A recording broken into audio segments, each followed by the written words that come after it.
Bonjour et sois le bienvenu dans les histoires audio de Mel, conteuse curieuse. N'oublie pas de t'abonner et aimer la vidéo afin de soutenir la chaîne et ne pas rater la prochaine histoire. Aujourd'hui, je te raconte l'histoire Jules et le cerf-volant voyageur. Jules est un petit garçon aux cheveux toujours en bataille et aux yeux pétillants. Comme les autres enfants, il aime s'amuser, mais son activité favorite, c'est bricoler.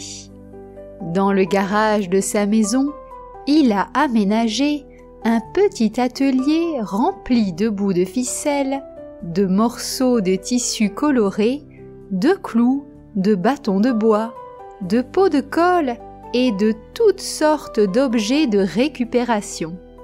Ce matin-là, il a une idée géniale. Fabriquer un cerf-volant unique, un cerf-volant qui volerait plus haut que tous ceux qu'il a déjà vus. Il commence par choisir son plus grand morceau de tissu, qui est orange et bleu. Il le découpe avec soin. Pour l'armature, il utilise de fins bâtons de bois léger qu'il a trouvés dans le jardin. Il les assemble avec de la ficelle solide en effectuant des nœuds soigneusement serrés.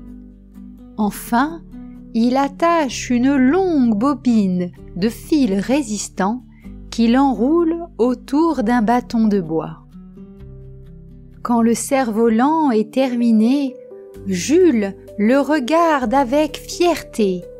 Il a belle allure et le tissu scintille sous la lumière du soleil.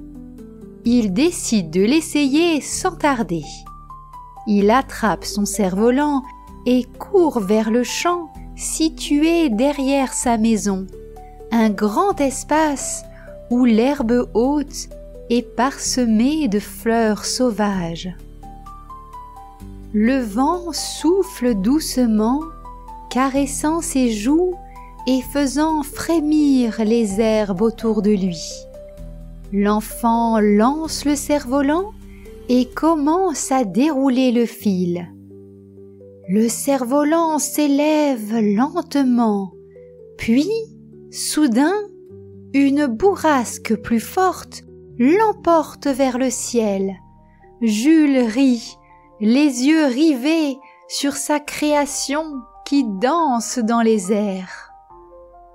Mais quelque chose d'étrange se produit alors.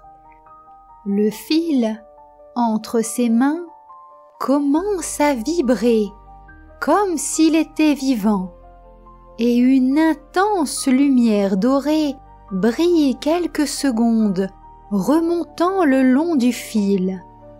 Avant qu'il ne comprenne ce qui arrive, le jeune garçon est attiré vers le haut. Il sent ses pieds quitter le sol et pousse un cri de surprise, agrippe la corde de toutes ses forces, puis s'élève dans les airs, porté par le cerf-volant.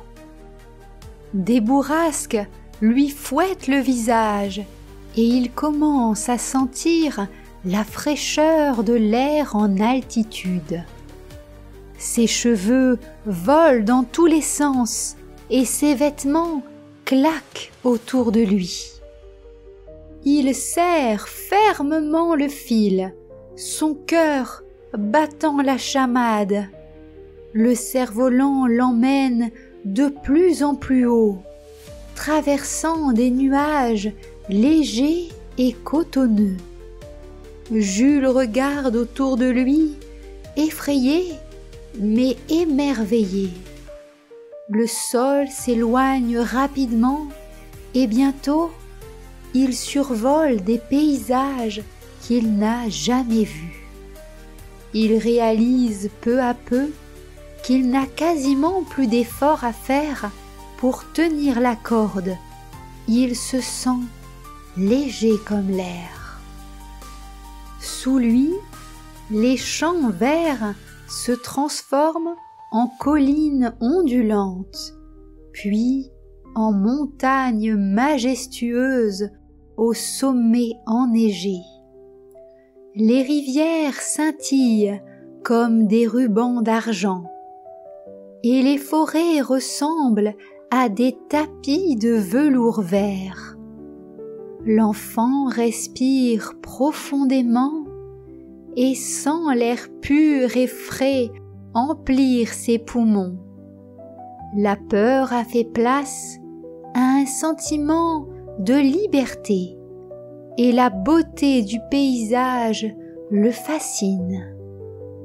Soudain, le cerf-volant traverse un épais nuage blanc. Jules ferme les yeux un instant, sentant l'humidité du nuage sur sa peau. Quand il les rouvre, c'est un monde incroyable qu'il découvre autour de lui. Les nuages ne sont plus de simples amas de vapeur d'eau, mais des formes vivantes et mouvantes. Il voit des châteaux de nuages autour élancés, des ponts de brume qui relient des îles flottantes et même des animaux faits de brouillard. Un nuage en forme de lapin bondit près de lui. Ses oreilles floues ondulent dans le vent. Plus loin, un autre en forme de dragon crache de petites bouffées de vapeur qui volent en cercle.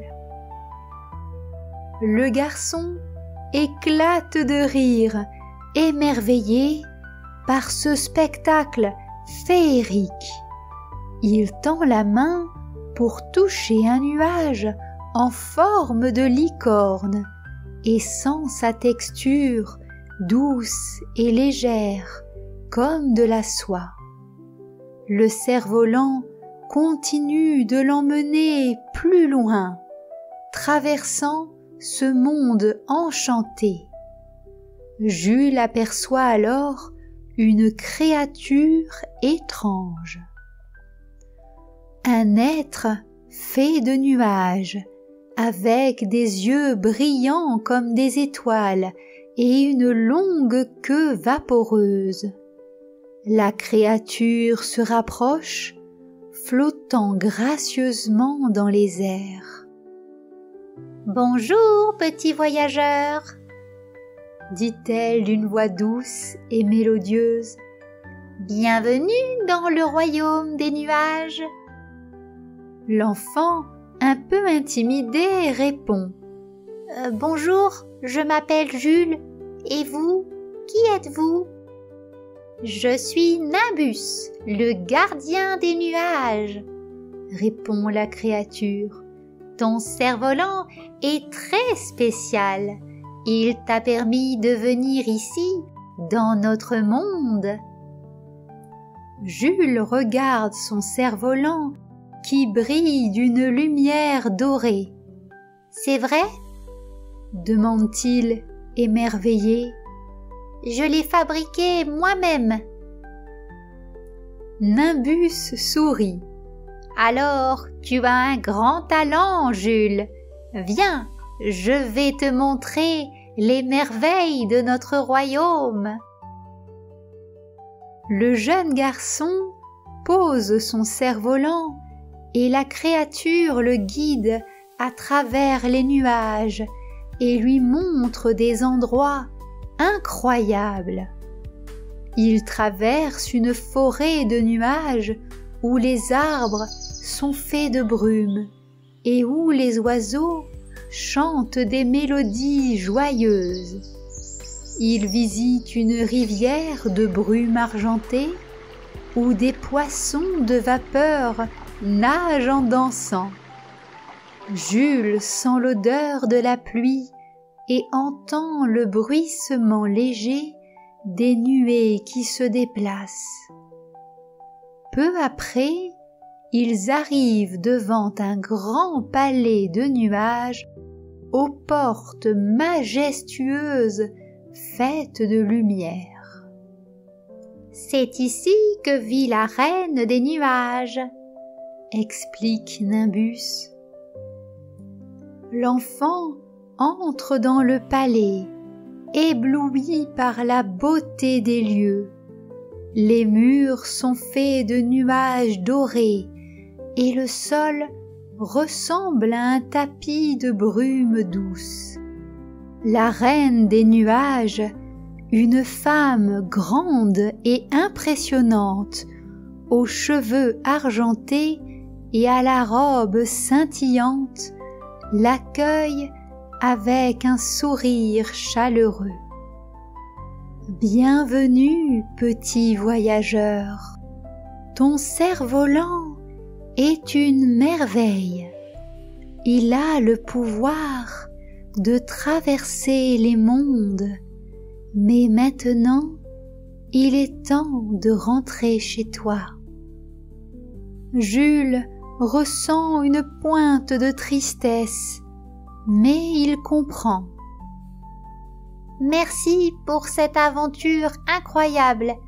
Je n'oublierai jamais ce que j'ai vu ici. » Nimbus raccompagne Jules jusqu'à son cerf-volant. « Prêt à rentrer ?»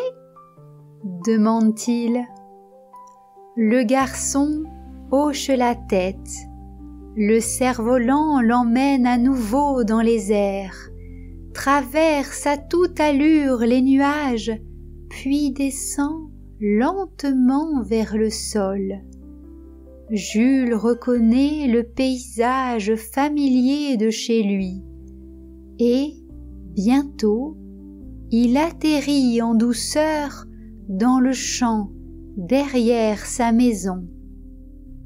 Il regarde son cerf-volant qui brille encore d'une lumière dorée qui semble s'évaporer peu à peu. Il sourit. Il a vécu une aventure vraiment extraordinaire. Et même si personne ne le croira, il sait que quelque part, là-haut, le royaume des nuages existe, attendant le prochain voyageur audacieux.